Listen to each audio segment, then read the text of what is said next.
नमस्कार, Dayanand online classes में आपका स्वागत है।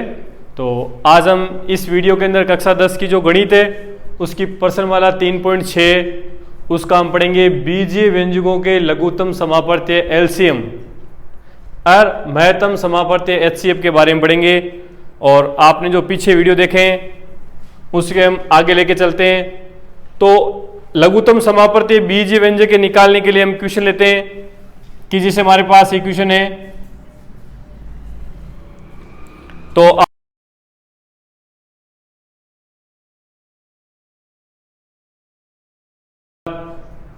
लाइक कमेंट शेयर करें। तो क्वेश्चन लेते हैं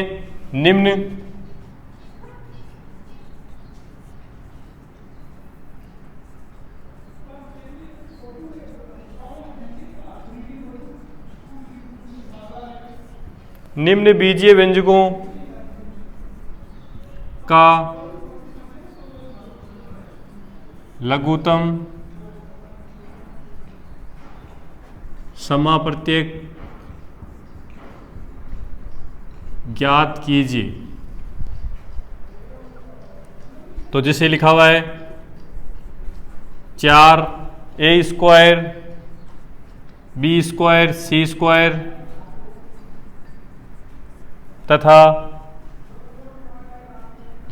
6a b² c²।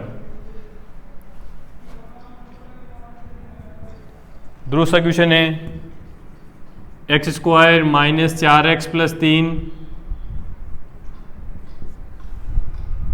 तथा x² - 5x + 6। आपको कह दिया जाए इसका लेसअप निकालना है। तो लघुत्तम समापवर्तीय में आपको क्या ध्यान रखना है कि उसमें कॉमन नहीं देखना है दोनों पदों के अंदर या तीनों पदों के अंदर, घात देखनी है, अधिक से अधिक घात कौन सी आ रही है उसे हमें लेसअप लघुत्तम समापवर्तीय लेना है। ये हम बीजीय व्यंजक के पढ़ेंगे। तो जैसे ये पहला हमें दिया हुआ है 4a² b² c², दूसरा है 6a b² c। तो इस 4 का गुणनखंड क्या आएगा 2 × 2 a² b² × c। और इसका क्या आएगा 2 × 3 × a × b² × c। अब इसके अंदर आपको लेसअप निकालना है। तो लेसअप निकालने के लिए आपको देखना पड़ेगा कि 2 की अधिकतम घात कितनी है, यहाँ पर 2 और यहाँ पर कितनी है 1। तो 2 की अधिकतम घात कितनी है, तो 2 की अधिकतम घात 2 है तो आप 2 की अधिकतम घात 2 लिखोगे। यहां पर 3 की घात कितनी है 1, तो अधिकतम 3 की घात 1 है, देख ले लो। 1 की घात यहाँ कितनी है 2, यहाँ कितनी है 1, अधिकतम घात कितनी है 2, तो 2 ले लो। वैसे देखो b की अधिकतम घात कितनी है, पर इसमें भी b² है b², तो अधिकतम घात 2 है तो 2 ले लो। यहाँ c की घात 1, यहाँ पर भी 1, तो अधिकतम घात कितनी है 1। अब आप इसको गुणा कर लो, 2 का स्क्वायर 4 × 3 गुणा a² × b² × c²। तो क्या हो गया 4 × 3 12, a² b² और ये c। ये इसका क्या गया आपको एलसीएम। अब जैसे आपको इसका एलसीएम निकालना है, second question x² - 4x + 3 x² - 5x + 6 इसका आपको निकालना है। तो सबसे पहले देखो ये क्या है द्विघात समीकरण दोनों ही।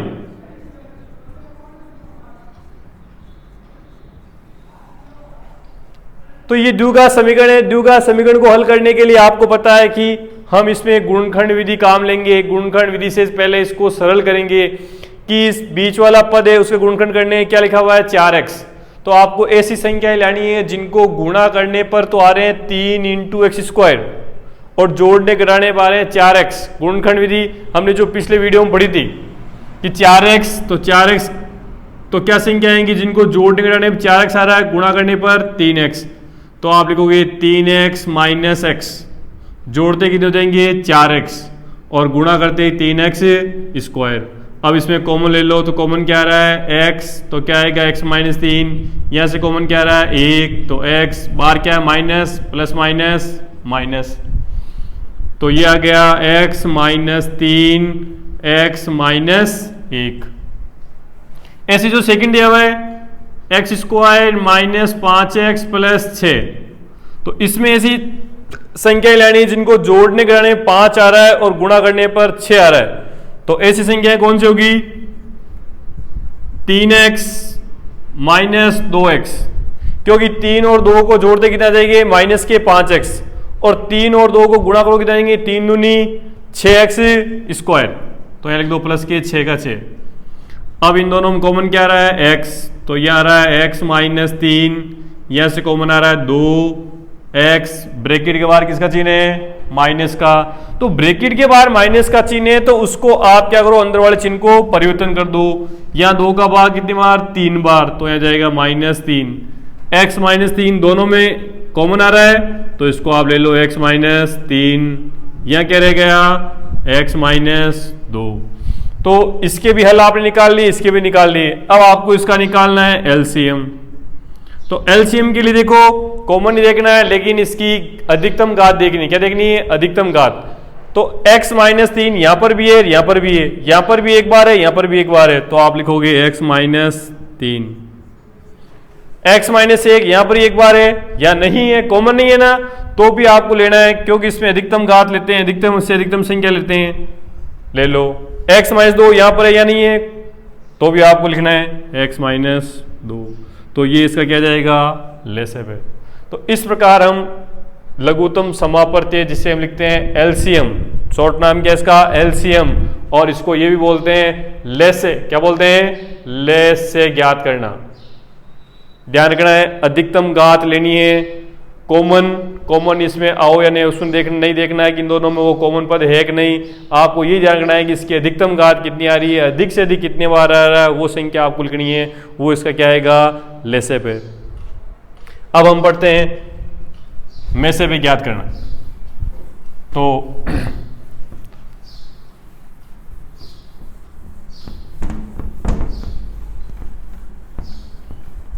जैसे हम अगला क्वेश्चन लेते हैं कि निम्न बीजीय व्यंजकों का महत्तम समापवर्ती ज्ञात करो।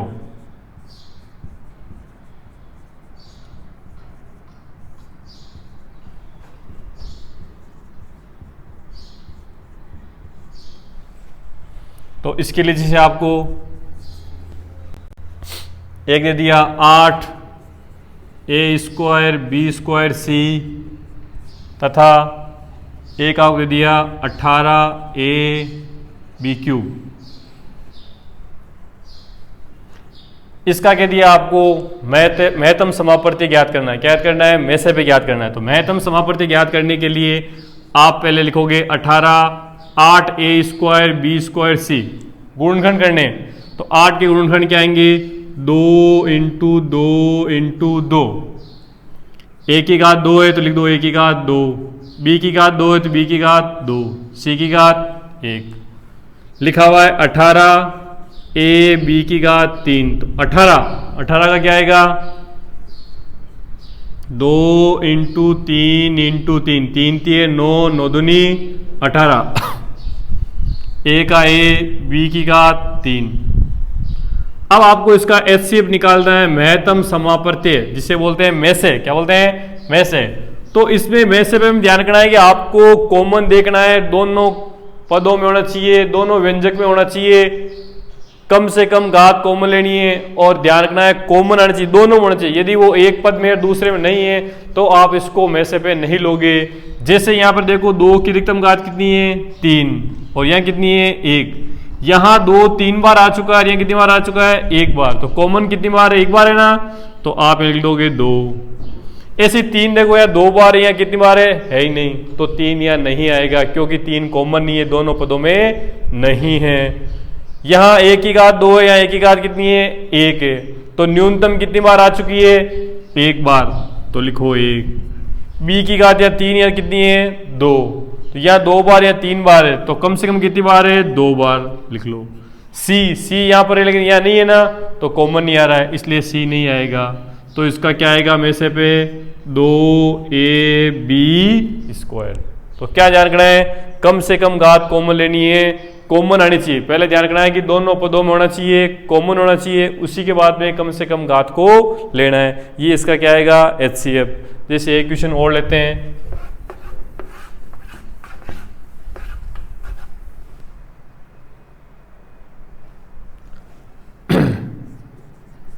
x प्लस 1 इसकी घात 3 दे दी, x माइनस 2 इसकी घात 2 दे दी, x प्लस 3 इसकी घात 3 दे दी, तथा x प्लस 1 की घात 2, x माइनस 2, x प्लस 3 की घात 2, ये दे दिया। अब आपको कह दिया जाए इसका HCF ज्ञात करना है। क्या ज्ञात करना है? HCF। तो HCF ज्ञात करना है तो आप इन दोनों पदों में देखो, इसका गुणनखंड तो हो रखा है, इधर वाले का भी, इधर वाले का भी गुणनखंड हो रहा है। तो आपको करना क्या है, इनमें दोनों में से कॉमन लेना है, दोनों में होना चाहिए। इस पद के अंदर देखो x प्लस 1 है तो इसमें भी x प्लस 1 है, यहाँ पर अधिकतम घात कितनी है? 2, यहाँ पर कितनी अधिकतम घात? 3, तो न्यूनतम घात कितनी आ रही है? न्यूनतम घात आ रही है इसकी 2, तो x प्लस 1 का होल स्क्वायर। यहाँ x माइनस 2 2 बार है या कितनी बार है? 1 बार, तो कम से कम कितनी बार आ रहा है? 1 बार, तो ले लो आप। x प्लस 3 की घात कितनी है अधिकतम? 3, यहाँ कितनी है? 2, तो कम से कम कितनी बार आ रहा है? कम से कम आ रहा है ये x प्लस 3 की घात 2, तो ये इसका क्या जाएगा? HCF। देखो यहाँ घात 3 है या कितनी है? 2, तो कम से कम घात ले ली। यहाँ घात इसकी 2 है, यहाँ घात कितनी है? 1, तो कम से कम 1, तो 1 बार ले ली। यहाँ अधिकतम घात कितनी है? 3, और यहाँ कितनी है? 2, तो कम से कम कितनी बार है? 2 बार, तो ले ली। तो ये इस प्रकार हम क्या निकालेंगे? इसका HCF। तो इस प्रकार आप बीजीय व्यंजकों के LCM और HCF निकाल सकते हो। अब हम पढ़ेंगे इन बीजीय व्यंजकों और LCM और HCF के मध्य एक संबंध होता है। इनके बीच में क्या होता है कि संबंध होता है। किनमें? बीजीय व्यंजकों व लघुत्तम समावर्ती, महत्तम समावर्ती के मध्य संबंध, इनके बीच में क्या होता है? एक संबंध होता है, रिलेशन होता है। वो क्या होता है? वो इस प्रकार होता है कि दोनों व्यंजकों का गुणा बराबर HCF इंटू LCM। दोनों व्यंजकों का गुणा बराबर HCF इंटू LCM, कि जो दोनों व्यंजक है उनका आप गुणा कर लो, इधर HCF इंटू LCM कर लो, दोनों आपस में क्या आने चाहिए? बराबर आने चाहिए। तो जैसे एक क्वेश्चन लेते हैं, क्या आपको दिया हुआ है? 2 बीजीय व्यंजकों का 2 बीजीय व्यंजकों का गुणनफल, 2 बीजीय व्यंजकों का गुणनफल x minus 7 x square plus 8x plus 12 है। x minus 7 कोष्टक x square plus 8x plus 12 है। यदि कह दिया जाए, यदि व्यंजकों का HCF, यदि व्यंजकों का HCF x प्लस 6 है तो LCM ज्ञात कीजिए। क्या ज्ञात करना है? LCM ज्ञात करना है, कि दोनों बीजीय व्यंजकों को गुणनफल दे रखा है और आपको HCF दे दिया, आपको LCM में ज्ञात करना है। तो उस समय आप क्या करोगे?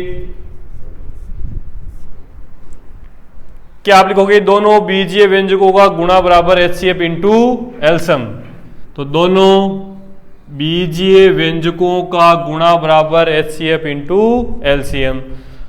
तो दोनों बीजीय व्यंजकों गुणा, तो दोनों बीजीय व्यंजकों गुणा कितना आ रहा है? x माइनस 7 गुणा x square plus 8x plus 12 बराबर HCF इंटू LCM। तो HCF कितना है?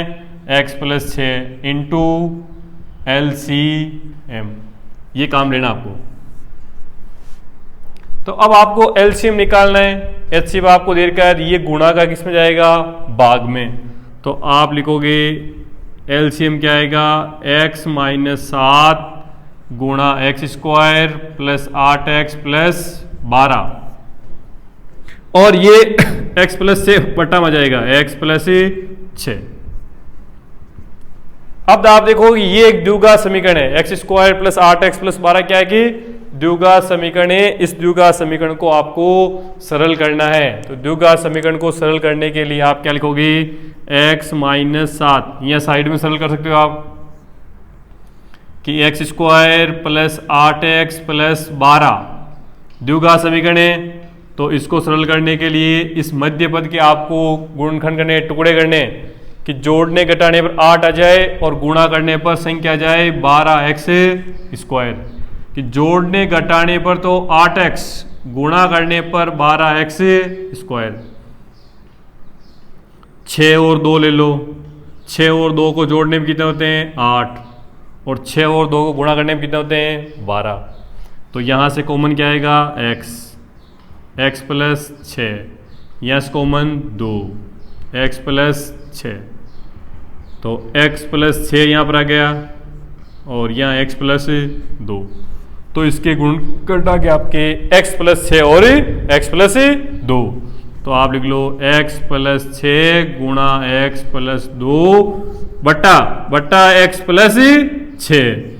x प्लस 6 को x प्लस 6 से काट दो, तो काट दे क्या रहेगा x माइनस 7 x प्लस 2। तो ये इसके क्या गए एलसीएम। तो हमें दिया हुआ क्या था, दोनों व्यंजकों का गुणनफल दे रखा था, एचसीएफ दे रखा था और एलसीएम ज्ञात करना था। तो हम क्या करेंगे, दोनों बीजीय व्यंजकों गुणा बराबर एचसीएफ इंटू एलसीएम। तो एलसीएम निकालना है तो एचसीएफ को क्या कर दो, बटा कर दो, तो ये निकल जाएगा इसका एलसीएम। तो इस प्रकार हमने इस पूरी तीसरी प्रश्नावली के जो एक बार टॉपिक थे उन सबको पढ़ लिया है। तो आप एक बार बैठ के इसके प्रश्नावली के जो भी क्वेश्चन है उनको सोल्व करो, और यदि आपको कुछ प्रॉब्लम हो तो कमेंट बॉक्स में लिखो, मोबाइल नंबर नीचे दिए हुए हैं उसमें आप संपर्क कर लो, और इस चैनल को अधिक से अधिक सब्सक्राइब करो, लाइक शेयर करते रहो क्योंकि 10th बोर्ड के भी एग्ज़ाम हुए नहीं, आपको पता है इस कोरोना वायरस के तहत एग्ज़ाम अभी पोस्टपोन किए हुए हैं। लेकिन बच्चों को ये ध्यान रखना है कि अपनी पढ़ाई निरंतर रखना है, एग्ज़ाम कभी भी हो सकते हैं। काफ़ी बच्चों के कॉल आते हैं कि सर एग्ज़ाम कब होंगे, तो एग्ज़ाम तो होंगे ही, एग्ज़ाम तो जल्दी होंगे आपके, जो इस समस्या से छुटकारा पाते ही एग्ज़ाम होंगे। लेकिन आपको अपनी तैयारी सुचारू रूप से रखना है क्योंकि टाइम भी कम मिलेगा। जो ही टाइम टेबल आएगा उसके 10 दिन पहले आपको पता चलेगा कि कल किसका एग्ज़ाम है या परसों किसका एग्ज़ाम है। तो इसलिए आप थोड़ी अपनी तैयारी को जिस पूरे साल भर की है वैसे इसको कंटिन्यू रखना। ऐसा नहीं हो कि हम इन दिनों में थोड़ी लापरवाही कर दें और उस लापरवाही का हमें पूरे साल का भुगतना पड़ने, ठीक है ना। और घर पे सुरक्षित रहो, ऐसा नहीं बाहर घूमो। तो अब हम पढ़ते हैं इस प्रश्नावली के जो कुछ इंपॉर्टेंट क्वेश्चन थे उसको एक बार हम पढ़ लेते हैं कि जो बोर्ड में आए हुए थे उनको एक बार 2-3 क्वेश्चन है उनको ले लेते हैं। कि जैसे एक क्वेश्चन तो ये आया था कि यदि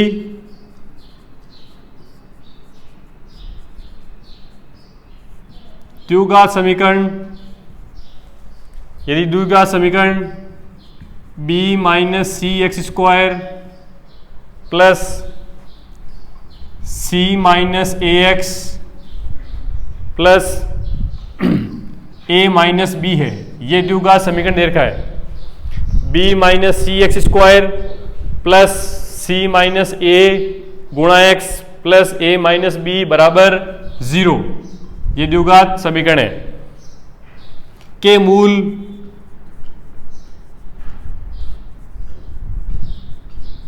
वास्तविक व समान है तो सिद्ध कीजिए। वास्तविक व समान है तो सिद्ध कीजिए 2b बराबर a प्लस सी, 2b बराबर a प्लस सी, ये आपको सिद्ध करना है। तो देखो इसके अंदर आपको दिया क्या है कि ये द्विघात समीकरण है, इसके मूल वास्तविक और समान है। तो हमने इससे पिछले वाले वीडियो के अंदर पढ़ा था कि द्विघात समीकरण के मूलों की प्रकृति डिस्क्रिमिनेंट विविक्ति कर बी स्क्वायर माइनस 4ac, विविक्ति कर बी स्क्वायर माइनस 4ac बराबर हो 0, तो मूल वास्तविक वे समान होंगे, मूल वास्तविक वे समान होंगे। तो इसमें देखो b कितना है, तो आपको ये द्विघात समीकरण पढ़ाया था a x square b x plus c बराबर 0। इससे इसकी कंपैरिजन करके देखो b कितना आ रहा है, तो b आ रहा है c माइनस ए और इसका होल स्क्वायर, 4 का 4, ए कितना आ रहा है, ए आ रहा है b माइनस सी गुणा सी कितना है, a माइनस बी बराबर 0। कि ये एक्स स्क्वायर का ए होता है, ये बी ये सी, तो इन दोनों की कंपैरिजन करके ए बी सी की वैल्यू निकाल लो। अब इसका होल स्क्वायर आ रहा है, तो आपको मालूम है कि a माइनस बी का होल स्क्वायर हम खोलते हैं, क्या लिखते हैं, a square minus 2ab plus B square, a square minus 2ab plus B square. तो इसका होल स्क्वायर क्या करेंगे, c square minus 2ac plus ए स्क्वायर, 4 का 4। अब इन दोनों कोष्ठकों को गुणा कर लो आप, तो गुणा करोगे तो पहले b को a से ab, b को b से माइनस बी स्क्वायर, c को a से ac, c को b से, तो देखो minus minus plus B C, कोष्ठक बंद बराबर 0। सी स्क्वायर 2ac प्लस ए स्क्वायर, 4 को अंदर गुणा कर लो तो क्या जाएगा, 4ab, देखो बाहर माइनस है, सभी चिन्हों को परिवर्तन करना है, plus 4b square plus 4ac और माइनस 4bc बराबर 0। वापस देख लो, ये देखो माइनस का हो गया, ये माइनस माइनस प्लस का, ये माइनस माइनस प्लस का, ये माइनस प्लस माइनस का। अब इस पूरे के अंदर देखो स्क्वायर वाले पदों को आगे लिख लो, पहले सी स्क्वायर लिख लिया आपने, फिर लिख लिया आपने ए स्क्वायर, फिर देखो स्क्वायर का पद है 4b का होल स्क्वायर, है ना, 4b का होल स्क्वायर। अब इसके बाद देखो यहां लिखा हुआ है माइनस 2ac, यहाँ प्लस 4ac, यहाँ क्या लिखा हुआ है, प्लस 4ac और ये लिखा हुआ है माइनस 2ac, तो क्या रहेगा यहाँ पर, प्लस के 2ac। दूसरा यहाँ क्या रहेगा, माइनस 4ab और ये क्या रहेगा, माइनस 4bc बराबर 0। ठीक है, अब इसको हम लिख सकते हैं c का होल स्क्वायर, a का होल स्क्वायर, और इसको आप लिख सकते हो 2b का होल स्क्वायर या 2ac minus 4ab minus 4bc बराबर 0। अब आपको यहाँ काम लेना है कि a प्लस सरसमी का काम लेनी है, a plus B plus C का होल स्क्वायर, ये 9th क्लास में थी सरसमी का, a plus B plus C का होल स्क्वायर। तो क्या होती है, a square B square C square plus 2ab plus 2bc plus 2ca, ये सरसमी का होती है a plus B plus C का होल स्क्वायर। तो इसके अकॉर्डिंग देखो, ये a रहा, ये b, ये c, और ये आ रहा है 2ab, ये 2bc, ये 2ca।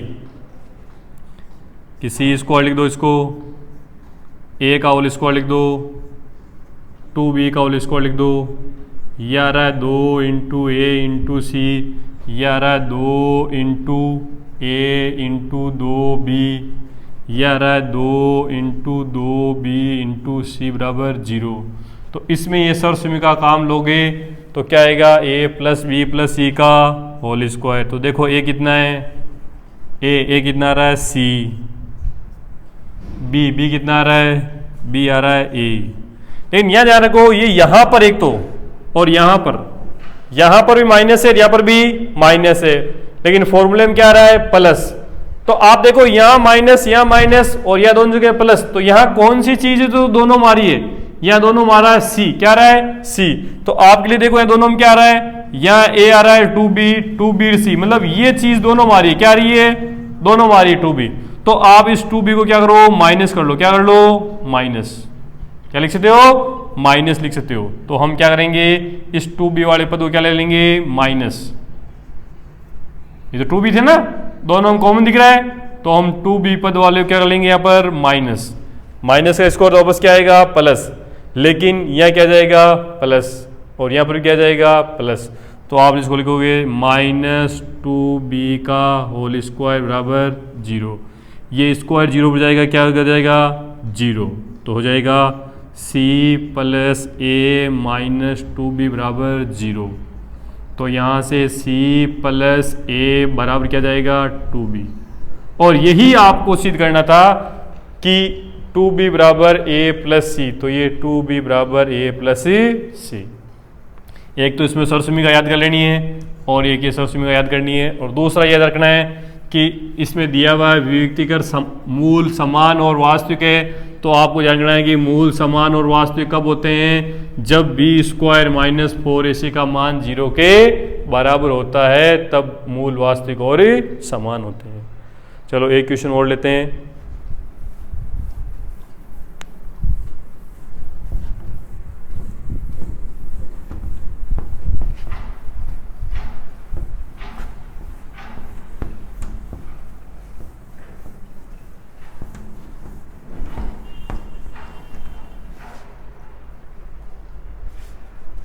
हाँ, अगला है कि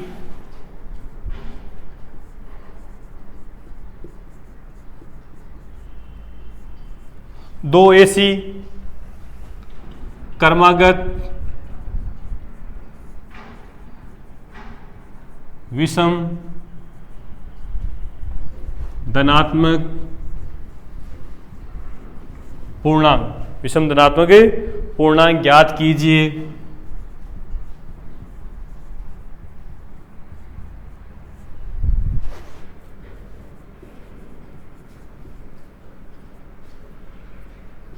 जिनके वर्गों का योग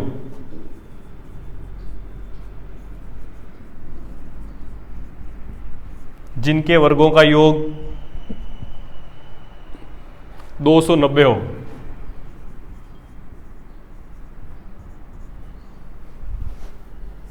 कि ऐसी दो क्रमागत विषम धनात्मक पूर्णांक ज्ञात करना है जिनके वर्गों का योग 290 हो।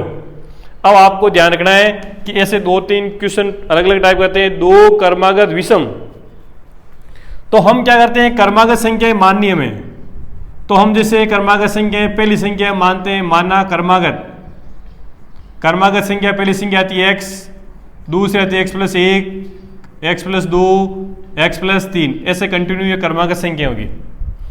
लेकिन अब आपको क्वेश्चन में सम नाम दे दे या विषम दे दे, सम या विषम के बारे में कह दे, तो आपको पता है सम संख्या विषम संख्या होती है। सम संख्या विषम संख्या में एक छोड़ कर एक लिखी जाती है।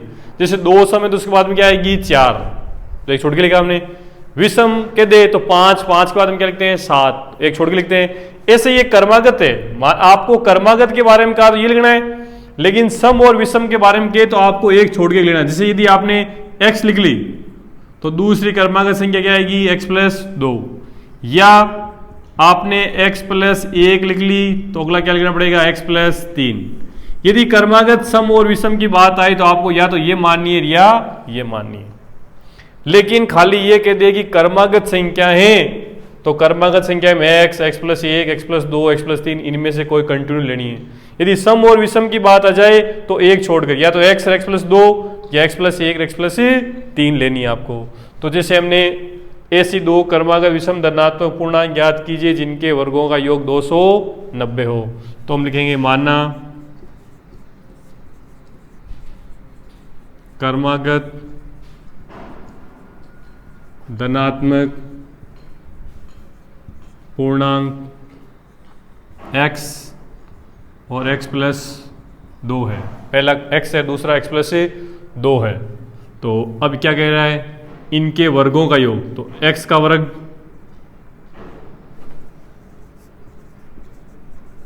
प्रश्नानुसार इनके वर्गों का योग, तो पहली संख्या लिख ली, दूसरी संख्या लिख ली, इनका वर्ग कर दिया, क्या कर दिया, योग। इनके वर्गों का योग, तो पहली संख्या कर दी, दूसरी संख्या लिख दी, या तो आप इनमें से मान लो या ये मान लो, दोनों में से कोई भी ले सकते हो। तो x का whole square plus x plus 2 का होल स्क्वायर बराबर आपको लिखना है 290। इसका स्क्वायर क्या होगा x स्क्वायर। इसको खोलोगे तब, इसको खोलने के लिए आपको लेना है a प्लस बी का whole square, a square 2ab plus B square. तो x स्क्वायर 2 दूनी 4x प्लस 2 का स्क्वायर 4 बराबर 290। x और x कितने हो जाएंगे 2x स्क्वायर, 4x का 4x प्लस 4, इस 290 का पक्षांतर कर दो, जो लेकर जो माइनस हो जाएगा 2x स्क्वायर 4x, 4 इसमें माइनस करो 286 बराबर 0, क्योंकि ये माइनस की है किसकी है प्लस की है। अब इन सब में देखो 2 कॉमन आ रहा है, प्रत्येक पद में 2 का भाग लगा सकते हो आप, तो 2 का भाग लगा सकते हो। जैसे आपने 2 कॉमन ले लिया, क्या आ गया यहाँ पर x स्क्वायर 2x, पहले एक बार फिर 4 बार फिर 3 बार बराबर 0। अब ये 2 क्या जाएगा यहाँ से 0 में चला जाएगा, गुणा में भाग में जाके 0। तो आपके पास समीकरण बच जाएगा x square plus 2x minus 143 बराबर 0। ये आपके पास कौन सा समीकरण है द्विघात समीकरण। कौन सा समीकरण है द्विघात समीकरण प्राप्त हो गया। अब द्विघात समीकरण प्राप्त हो गया तो द्विघात समीकरण को हल करने के लिए आपको 3 विधियां बताई थी, उसमें से कोई सी विधि काम ले सकते हो आप, है ना। तो जैसे आपने गुणनखंड विधि काम ले ली, गुणनखंड विधि, तो गुणनखंड विधि में क्या करोगे कि पहले आप लिख लो द्विघात समीकरण, इसमें इस मध्य पद के बीच वाले पद के ऐसे 2 टुकड़े करने कि जोड़ने घटाने पर तो 2x आ जाए, प्लस माइनस करने पर तो 2x, और उन्हीं को वापस गुणा करने पर आ जाए 143 इंटू एक्स, वही माइनस के 143 एक्स स्क्वायर। तो ऐसी 2 संख्याएं लानी है जिनको गुणा करने भी आ रहा है, जोड़ने घटाने भी आ रहा है। तो देखो आपके सामने लिखता हूँ संख्याएं। एक संख्या जैसे आप लिख ली 13x और एक लिख ली 11x। 13 माइनस 11 करो कितनी आएगी 2x, और 13 को 11 गुणा कर लो, 13 इंटू 11, पहले 13 वापस 13 कितनी आ रही है 143, और ये माइनस 143 का 43 बराबर 0। इन दोनों से कॉमन क्या आ रहा है x, तो यहाँ क्या रहेगा x प्लस 13, यहाँ कॉमन क्या गया 11, x बार माइनस है, माइनस माइनस प्लस, यहाँ कितनी बार जाएगा 13 बार बराबर 0। x प्लस 13 दोनों कॉमन आ गया, तो x प्लस 13 कॉमन ले लो, और यहाँ से क्या रहेगा x माइनस 11 बराबर 0। तो यहाँ से आएगा x प्लस 13 बराबर 0, x माइनस 11 बराबर 0। तो x बराबर माइनस 13, x बराबर 11। अब माइनस है, एक तो माइनस आई एक प्लस आई, इस माइनस वाली को तो हम एम आई नहीं करेंगे, क्यों, क्योंकि हमें चाहिए धनात्मक। क्या चाहिए धनात्मक, तो धनात्मक चाहिए तो हम क्या करेंगे इसको माइनस वाली को एम आई नहीं कर देंगे, हम लिखेंगे x बराबर माइनस 13 एम आई नहीं है। एम आई ने क्यों लिखी, क्योंकि हमें चाहिए धनात्मक। तो बच्ची कौन सी x बराबर 11, तो आप लिखोगे कर्मागत विषम धनात्मक पूर्णांक x बराबर 1, तो 11 हो गया, और अगला क्या लिया आपने x प्लस 2, तो x प्लस 2 11 प्लस 2 बराबर 13। अतः 2 क्रमागत संख्याएं हो जाएगी, विषम संख्याएं 11 और 13, जिनके वर्गों का योग 290 होगा। ठीक, थैंक्स।